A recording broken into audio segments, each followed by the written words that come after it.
Once upon a time, in ancient China, there was a period known as the Warring States period. This era was marked by constant warfare and chaos as various states vied for power and dominance. Among these states was Qin, located in the western part of China. It was from this state that the Qin Dynasty emerged, led by a powerful ruler named Shi Huang. Shi Huang was a visionary leader who recognized the weaknesses of the previous Zhou dynasty, which had ruled over China for centuries. He believed that the decentralized nature of the Zhou government had contributed to its downfall. Determined to unite China under one centralized authority, Shi Huang embarked on a mission to conquer and unify the warring states. With ruthless determination, Shi Huang waged wars of conquest, bringing the rival states under his control one by one. He abolished the borders between these states, establishing a single, unified empire. To maintain his authority, he implemented the philosophy of legalism, which emphasized strict laws and harsh punishments for disobedience. During his reign, Shi Huang initiated ambitious building projects, including an early version of the Great Wall of China and the Grand Canal. These projects not only served practical purposes, such as facilitating trade and transportation, but also symbolized the power and unity of the empire. However, Shi Huang's rule was marked by authoritarianism and oppression. He imposed strict controls on his subjects' lives, fearing rebellion and dissent. The peasant class, in particular, suffered under his regime, being subjected to conscript labor and harsh living conditions. In his quest for immortality, Shi Huang became increasingly paranoid and tyrannical. He sought out alchemists and magicians in search of elixirs and potions that would grant him eternal life. Tragically, his obsession with immortality would ultimately lead to his demise. In 210 BCE, Shi Huang died after ingesting a toxic elixir containing mercury, believing it would grant him eternal life. Following Shi Huang's death, his empire quickly descended into chaos and civil war. His son proved to be an ineffective ruler, unable to maintain the unity and stability that his father had established. The Qin Dynasty soon crumbled, making way for the rise of the Han Dynasty, which would build upon the achievements of its predecessor while embracing a more inclusive and humane approach to governance. And, long ago, during the era of the Zhou Dynasty, the land of China was divided into many states. One of these states was Qin, which was originally just a small part of the vast Zhou Empire.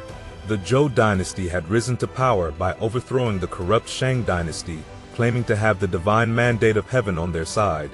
The mandate of heaven was a concept that stated a ruler's legitimacy was granted by the gods, who expected the ruler to govern wisely for the benefit of the people. However, over time, the Zhou Dynasty became decentralized, allowing individual states to gain more autonomy. As the power of the Zhou Dynasty weakened, a period of chaos ensued, known as the Spring and Autumn period. During this time, various philosophical schools emerged, including Confucianism, Taoism, and legalism. Meanwhile, the once powerful Zhou government struggled to maintain control as the states vied for supremacy. Amidst this turmoil, the state of Qin began to rise to prominence. Founded by a skilled horse breeder named Feizi, Qin was known for its mastery of horsemanship and control over western lands. However, it wasn't until the adoption of the ruthless tactics of a statesman named Shang Yang that Qin truly began to assert its dominance. Shang Yang advocated for total war and victory at any cost, disregarding the traditional rules of chivalry and warfare. Inspired by his teachings, the young king of Qin, Yingzheng, implemented these strategies and launched a series of swift and decisive conquests. One by one, the rival states fell before Qin's unstoppable advance. Han, Zhao, Wei, Chu, Yan, and Qi all succumbed to Qin's might, paving the way for Yingzheng to proclaim himself Shi Huang, the first emperor of China. With the establishment of the Qin Dynasty, China was united under a single centralized authority for the first time in history. During the early years of Shi Huang's reign, his policies seemed to promise a bright future for China. He worked tirelessly to consolidate power, improve infrastructure, and protect the nation from external threats. Under his rule, China witnessed the construction of magnificent highways, the beginnings of the Great Wall, and the establishment of a peasant proprietorship of the land.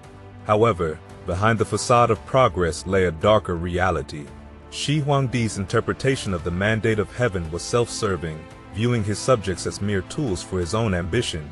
While he implemented grand projects to showcase his power, the the lives of ordinary people grew increasingly difficult. The philosophy of legalism, with its emphasis on strict laws and control, permeated every aspect of society. People were stripped of their freedoms, subjected to harsh punishment for even minor infractions, and conscripted into labor for the emperor's projects. Resistance to Shi Huangdi's tyranny began to emerge among Confucian scholars and intellectuals. Drawing inspiration from the ideals of past dynasties, they criticized the emperor's oppressive regime and advocated for a return to the decentralized governance of the early Qin Dynasty. In response to this dissent, Shi Huangdi ordered a brutal crackdown. In 213 BCE, his prime minister, Li Siyu, proposed a ruthless plan to destroy all records of past dynasties, except for the history of Qin, and to execute anyone found in possession of forbidden texts. The infamous burning of the books marked a dark chapter in Chinese history. Countless works of literature, philosophy, and history were consigned to flames, and scholars who dared to speak out against the emperor's regime were mercilessly executed. Although some historians have questioned the exact details of these events, there is little doubt that Shi Huangdi's reign was characterized by suppression of dissent and the ruthless pursuit of power. As the years passed, the glory of the Qin dynasty began to fade, plunging China into a period of darkness and turmoil. Shi Huangdi, once hailed as the great unifier of China, grew increasingly paranoid and erratic in his rule. Fearing assassination, he took extreme measures to protect himself, changing his sleeping quarters nightly and surrounding himself with armed guards. But even these precautions couldn't protect him from his own mortality. In his quest for immortality, Shi Huangdi drank a fatal elixir, sealing his own fate. His death, shrouded in mystery, marked the beginning of the end for the Qin dynasty. In the power vacuum that followed, Shi Huangdi's prime minister, Li Siyu, seized the opportunity to manipulate the succession. By altering the emperor's will and eliminating potential threats, he ensured the ascension of Shi Huangdi's weak and ineffectual son, Qin Shi. Under Qin Shi's rule, the government's grip on the people loosened, and discontent simmered beneath the surface. His violent temper and penchant for executing messengers who brought bad news only served to exacerbate tensions within the empire.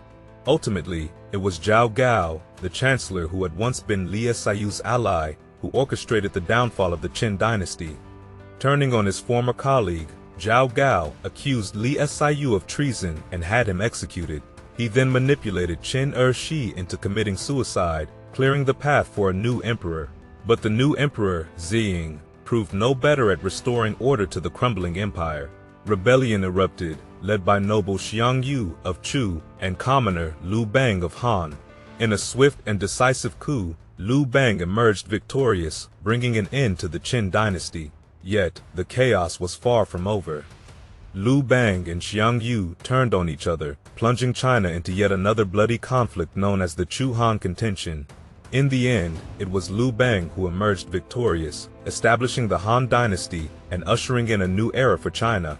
The legacy of the Qin dynasty serves as a cautionary tale of the dangers of tyranny and the consequences of denying the past.